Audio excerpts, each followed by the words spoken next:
안녕하세요. 암극복 이야기 건강전도사 박점수입니다. 요즘은 참 아프가니스탄에서 미군이 철군하는 아주 실수를 저지른 것 같아요. 바이든의 잘못된 결정으로 미국은 국가안보에 큰 위험에 직면하게 되었고, 바이든 정부의 지속성에도 좀 문제가 생기기 시작했는 것으로 보입니다. 이로 인해서 우리나라의 상황도 한치 앞을 내다볼 수 없는 안개 속으로 들어가 있는 상황 속에 빠져 있으나, 우리 일반 국민들은 지금 문제가 아주 심각하죠. 일반 국민들도 문제가 심각하지만은 우리 암 환자들은 더 심각합니다, 문제가. 정치인들은 자기네들만에 의한 정권 싸움에 사활을 걸고 있고, 방송 또한 자기네들만의 먹거리에 사활을 걸고 있죠. 보이지그식 방송. 어느 것이 진실인지 알 수가 없죠. 국민들을 위한 정책이나 방송은 아예 찾아볼 수가 없습니다. 이렇게 미래가 불안정한 상황에서 가족들도 상황이 너무 어려운데 이 암 환자들이 돌보는 것에 좀 문제가 있지 않겠습니까? 상당히 불안하죠. 가족들도.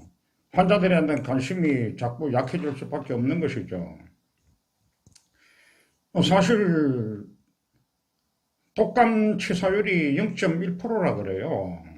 독감 치사율이 0.1%인데 코로나 치사율은 점점 낮아졌어요. 낮아져서 지금은 델타니 델타 바이러스 프로션이 이런 것들이 나와도 치사율이 0.24%밖에 안 된다 그러거든요.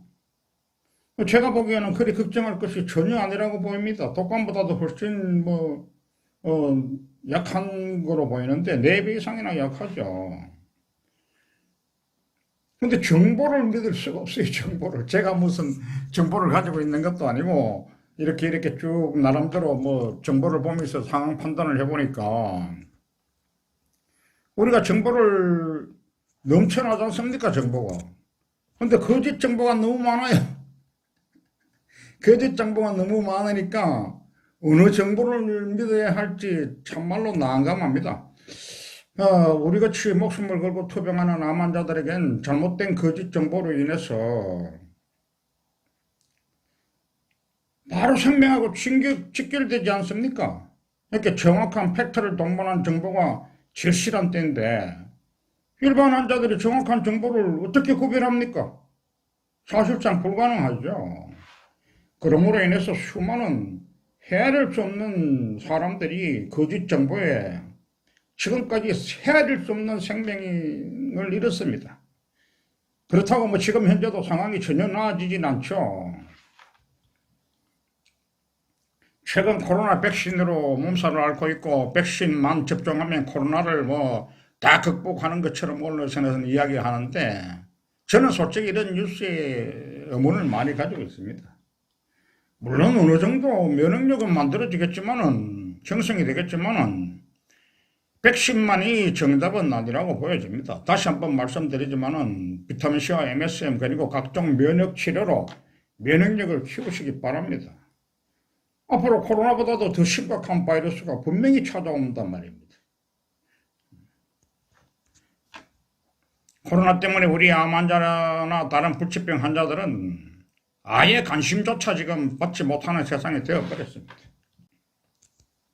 인상적인 이야기는 우리나라에서 코로나로 1년 동안에 지금 1년 동안에 코로나로 사망한 사망자 수가 2,000명이라 그럽니다. 그동안에 자살한 사람들의 수는 그거의 10배인 2만 명이 사망을 했다는 것입니다. 하면 암이나 다른 질병으로 사망하는 환자들은 코로나보다도 제 생각입니다. 이거는 데이터가 없으니까 할 수가 없어요. 뭘 일을 해야지 정부에서. 100배는 넘을 것으로 보인다. 100배. 자세한 통계 조사가 없으니까 정확하게 제가 말씀드릴 수는 없지만은 주의를 한 미리 둘러보면 알지 않습니까? 저번 시야에서도 암으로 사망하는 사람들은 수시로 볼 수 있어요. 수시로 볼 수 있지만 코로나로 사망한 사람은 확인을 할 수가 없어요. 뭐 뉴스에서만 봤지 실제로 코로나로 사망한 사람은 제 주변에서는 보지 못했습니다. 반대로 뭐 코로나에 감염되었다가 아무 일 없이 사회 복귀한 사람들은 정말 많이 확인하고 있지 않습니까, 우리가? 너무나 잘 아는 뭐 장민호, 뭐 영탁, 뭐 이창현이, 김희재, 뭐 이낙연이, 윤석열이 이런 사람들 다 코로나 걸렸었잖아요. 근데 어떻게 됐습니까? 다 뭐 한 보름 안으로 다 나왔지 않습니까? 아무도 사망한 사람은 없어요. 외국에서도 마찬가지입니다. 그전부터 뭐 있어 왔죠. 트럼프 전 미국 대통령, 영국 왕세자 뭐 찰스, 영국 총리 보리스, 크리스 루미오, 도메리스 도미니코, 톰 행커스, 캐나다 수상, 많은 사람들이 코로나에 감염됐었지만 다 그냥 사회 복귀했습니다. 어느 뉴스를 믿어야 되겠습니까? 저의 상식으로는 도저히 이해가 되지 않는 것들이 너무 많습니다. 워낙 환경 상태가 좋지 않고 뭐 의료시설이 좋지 않은 나라에서는 뭐 치사율이 상당히 높겠죠. 그건 당연히 뭐 그럴 수밖에 없죠. 그래서 그 뉴스 자체에도 사실은 의문을 가집니다. 혹시 또 국민들을 억압하기 위해 한 수단으로 사용하는 것은 아닌가라는 것입니다. 그럼 결혼식장에서 그래 49명 이상으로 인원 제한을 하면 그러면 49명까지는 코로나가 안 걸리고 그 이상이 넘으면 코로나가 걸린다는 겁니까? 이런 참 어이없는 지금 도대체 이해를 할 수가 없어요. 저도 웬만하면은 이런 정치 이야기는 안 하려고 하는데 아니 해도 너무하지 않습니까? 이게 우리 암 환자들이나 이 불치병 환자들은 어떡하라는 겁니까 지금?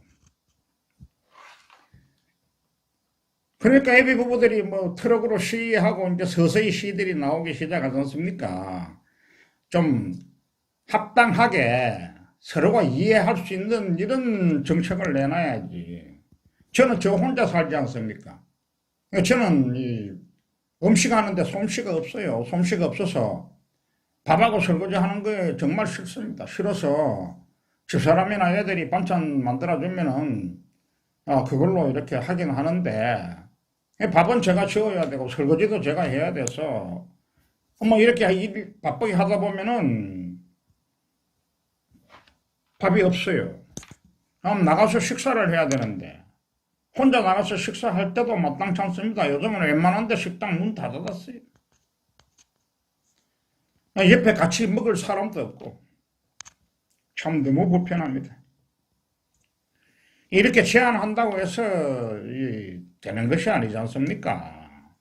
이렇게 자꾸 제한을 하니까 젊은 애들이 아무리 막아보셔야 되는가? 안 됩니다. 그러니까 걔네들은 강남에서 밤새도록 문 닫아놓고 영업하지 않습니까? 불법 영업.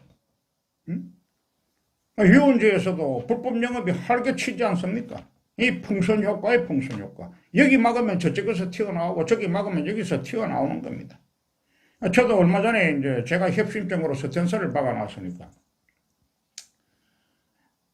병원에 협심증 약을 3개월에 한 번씩 타러 갑니다.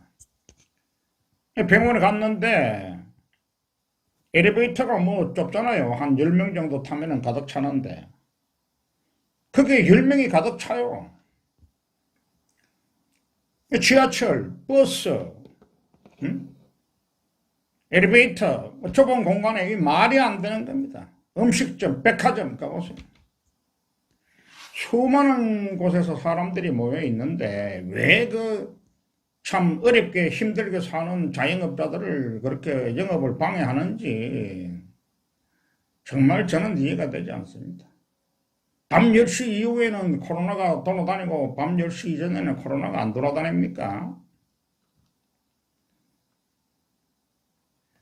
그냥 소상공인들을 위한 자영업자들만 피해가 막심하고 우리 일반 국민들만 피해가 막심합니다. 우리 암 환자들 뭐 코로나로 인해 사망하는 것이 아니라 스트레스로 인해서 사망합니다. 참 세상을 오래 제가 살다 보니 참 세상은 다양하구나라는 생각을 많이 요즘 하게 됩니다. 물론 저는 이 코로나에 대해서 한 번도 걱정을 해본 적도 없고 지금 현재도 걱정하지도 않습니다.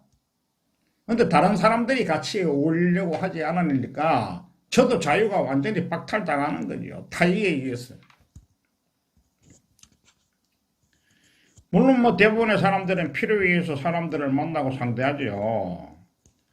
뭐 실력이 없으면서 있는 척하고 병을 고치지도 못하면서 고치는 척하면서 돈벌이에만 집착하고 그런 사람들이 부지기수가 아니고 대부분이죠. 대부분. 쓸데없는 치료로 환자들만 오히려 더 고통 속으로 빠져들어가게 하고 또 나름대로 쓸데없는 아집들을 가지고 있고 뭐 고향, 학교, 동문 뭐 같은 직종의 자격증을 가진 사람들끼리 모임 같은 거 만들지 않습니까? 모임 우리나라에. 해서 수많은 모임들이 만들어져 있고 옳고 그러면 따지지도 않습니다. 자기들끼리 먹거리 만들기를 위해서 서로 뭉쳐 각종 법안을 만들도록 로비를 하고 실제로 다른 사람들은 아예 자기네들의 먹거리 영역에 들어오지도 못하도록 합니다. 자기네들만이 특권을 누리는 거죠. 한 걸음 더 나가서 자기네들이 먹거리가 침해당한다고 생각되면 물리적인 행사도 서슴없이 하지 않습니까? 참 언제 좀 좋은 세상이 올지 참 암담합니다. 정치적인 이야기를 안 해야 되는데 너무 답답해서 오늘 조금 그냥 제 소견을 이야기해 봤습니다. 오늘은 제가 형하고 저하고 둘이가 있었는데, 남자, 이제 형제죠. 약 35년 전에 형이 운명을 달리 했어요. 그래서 형이 어떻게 운명을 했는가에 대해서 오늘 이야기를 한번 해볼까 합니다. 사실 이런 이야기는 안 하려고 그랬는데,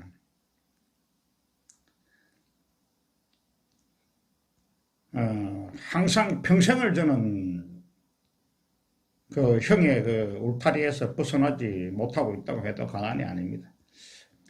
정말 세상에서 둘도 없는 형이었죠. 형은 좀 똑똑하고 운동도 잘하고 모든 것이 명확하고 참 어디에 하나 나무랄 데가 없었어요. 그런데 B형 간염이 걸렸어요. 저하고는 완전히 다르죠. 저는 뭐 망나니였으니까. 그때만 해도 뭐 부모님들이야 배운 것이 있겠습니까? 잘 모르죠. 연세가 워낙 많으시니까. 부모님도 그렇고 또 의사들도 당시에 B형 간염의 심각성을 그렇게 인식하지 못했을 때 형 혼자서 별도로 따로 식사를 하고 형이 사용한 식기는 이제 따로 물에 끓여서 소독을 하고 그렇게 뭐 한두 달 지나다가 병원에서 B형 간염이 다 고쳐졌다 그래서 일상으로 돌아왔습니다. 하고 형은 못하는 운동이 없어요. 축구 선수도 했고 탁구 선수도 했고 그러고 이제 직장에 다닐 때는 테니스도 수준급으로 쳤어요. 수준급으로. 그래서 또 사람도 똑똑하고 해서 나이 30대 초반에 경상북도 김천에 가면 김천 중고등학교라는 데가 있습니다. 거기에는 주인이 없어요. 주인이. 근데 자산도 엄청나죠. 뭐 아마도 뭐 수천억이 뭡니까? 조 단위가 아마 넘었을 거예요. 근데 거기에 이사장으로 있던 분이 지금은 이제 돌아가셨는데 함태연탄의 함태 거기 김세영 이사장이었는데 형을 스카우트했어요. 그래서 서무과장으로 임명이 됐는데 경북에서는 거의 명문학교로 이름이 나 있죠. 근데 너무 젊은 나이에 서무과장으로 가서 그 학교 재단을 전부 다 혼자 관리하다 보니까 그 있는 스승들이, 선생님들이나 교장 선생님들이 형이 학교 다닐 때 스승이에요, 스승. 그러니까 많은 스트레스를 아마 받았는 것으로 제가 알고 있습니다.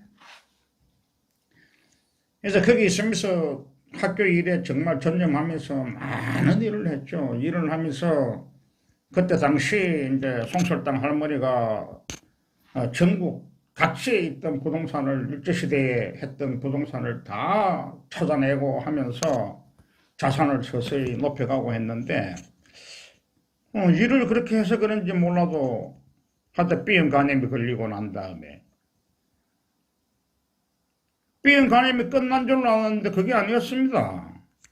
몇 년이 지나면 형이 병원에 입원했다는 거예요. 그래서 그렇게 건강한 사람이 어떻게 입원을 하나 해서 병원으로 김천으로 제가 뛰어내려갔죠. 저는 서울에 살고 있었으니까. 그 원장도 이제 저들 선배예요. 그래서 왜 그러느냐 이러니까 박 선생은 전혀 관계없어. 그냥 몸살이야 라고 해서 그냥 올라왔습니다. 올라왔는데 한 10일 정도 지나도 퇴원을 안 하더라고요. 그래서 다시 내려갔죠. 내려가니까 사람이 완전히 변해 있어요. 아차 이거는 아니다 싶어서 다시 원장한테 물어보니까 모르겠다는 거예요. 대구 큰 종합병원에 가서 검사를 다 했는데도 모르겠다는 거예요. 이거 난감하더라고요. 그래서 대구로 내려갔죠. 그때만 해도 대구에 내려가가지고 이상하다, 이거 뭔가 좀 이상하다는 느낌이 있어서 외래 진료권을 대구에 가서 뗐죠. 떼가지고 서울대학병원으로 옮겼습니다. 서울대학병원으로 형을 입원을 시키고 나서 그때 당시에 서울대학병원에서는 김정용 박사라고 우리나라 간 박사로 최고 이름 나 있는 교수분이 계셨어요. 그 김정용 박사한테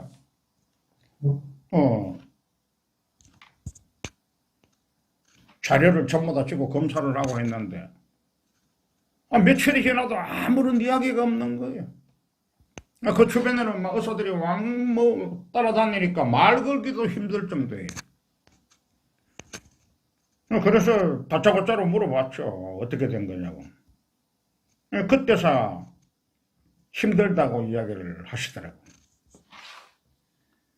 그때 당시 이제 저보다 4년 후에 제 여동생이 일본에서 오랫동안 살고 있었어요. 그래서 걔가 이제 제 여동생이 마루야마 왁진이라는 주사약을 가지고 왔어요. 이 간암에 이제 효능이 있다 그랬어요. 마루야마 왁진 A가 있고 B가 있는데 A가 듣는 사람이 있고 B가 듣는 사람이 있다고 해서 가지고 왔습니다. 가지고 와서 김정용 박사한테 마루야마 왁진 주사를 부탁했죠. 아니 이 주사약을 어떻게 구했냐 하시더라고요. 그래서 일본에서 가져왔다 그러니까 주사를 놔줄 수 없다는 거예요. 왜 못 놔주라 그러니까 이거는 보사부 허가가 안 난 거기 때문에 놔줄 수가 없다는 거예요. 그 마루야마 왁진이라는 것이 마루야마는 그 의사가 이것을 만들어냈는데 이분이 정말해서 비주류죠, 비주류. 일본에서도 그런 것이 성행한다는 거예요. 비주류이기 때문에 보사부 허가를 못 낸 거예요. 그런데 그때 당시 우리나라에 많은 의사분들이 일본에 가서 그 왁진 A, B를 가져와서 간암 환자들한테 투여를 했다는 거예요. 그런데 전부 다 자기 실명을 밝히지 않고 그냥 투여를 했어요. 부산에 있는 그 보건병원에 양덕호 박사라는 분이 자기 이름을 쓰고 가져왔더라고요. 그래서 그분한테 전화를 했어요. 하니까 약이 있냐 그러더라고요. 약이 있다 그러니까 왜 거기 있냐고 빨리 내려오라 그래요. 그래서 여동생하고 형수하고 저하고 소위 부산까지 이제 형님을 태우고 갔습니다. 가니까 이제 그 양덕호 박사하고 다른 그 간호사들이 뭐 산소호흡기하고 전부 다 준비하고 기다리고 있다가 우리가 도착하니까 바로 응급실로 옮겼는데 때는 늦었어요. 도착하자마자 주사도 놔보지도 못하고 운명을 달리했습니다.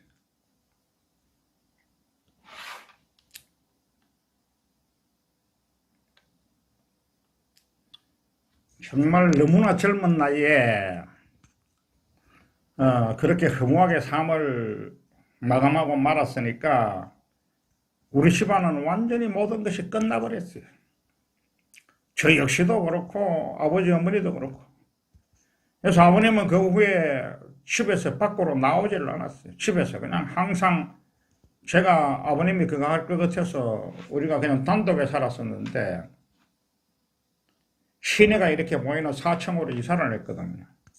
이사를 해서 창문이 굉장히 커요. 그 안에서 보면 시내가 다 보입니다.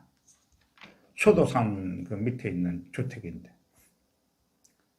창문으로 빵빵 계속 쳐다보고 있다가 삶을 포기하신 거예요. 아무리 이야기해도 안 됩니다.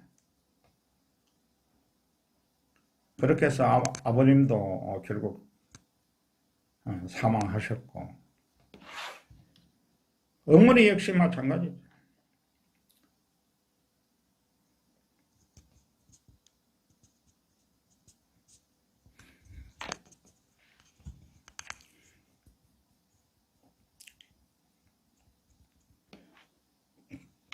본인이 죄인이라면서 하늘을 한 번도 보지 않는 삶을 살았습니다. 그 후에. 저 역시도 40년이 지나가는 지금까지도 문득문득 생각나는 형 생각에 그 슬픔에서 헤어나기가 힘들었습니다.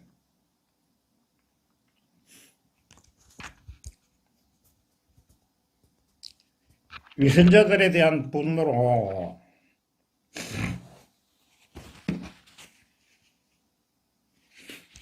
피해보는 사람들이 없길 바라지만 너무나 광범위하게 여러 분야에 꽈리를 틀고 있는 위선자들 때문에 항상 안타까울 뿐입니다. 타인에 의해서 자유가 제한된 요즘은 노래방도 못 가고 지인들과의 만남도 힘들고 환자들을 위한 강의도 힘들고 어디 스트레스를 풀 만한 데도 없고, 그래도 오직 제가 해야 할 일들이 너무 많기 때문에 오늘도 새벽 운동을 하면서 또 유튜브를 하면서 이렇게 회원님들을 만납니다. 최대한 즐거운 마음으로 언젠가는 완성할 저의 미래의 꿈을 생각하며 또 하루를 버텨냅니다. 회원님들도 힘들고 어렵지만 포기하지 마시고 힘내십시오. 암을 고치는 것이 없는데 자꾸 돈으로 암을 고치시려고 하시는데 그것은 착각입니다. 그냥 금전 부담 없고 부작용 없는 저의 오도요법으로 제대로 공부를 하셔가지고 한번 해보세요. 어차피 암 환자는 목숨을 걸고 하는 것인데 이곳에 많은 팩트가 있으니 본인의 노력 여하에 따라 성패가 좌우될 것입니다. 확률 또한 여기밖에 없습니다. 그럼 여러분들의 건성을 기원하면서 오늘 강의를 마칩니다. 나가시기 전에 구독, 좋아요 꼭 눌러주시기 바랍니다. 감사합니다.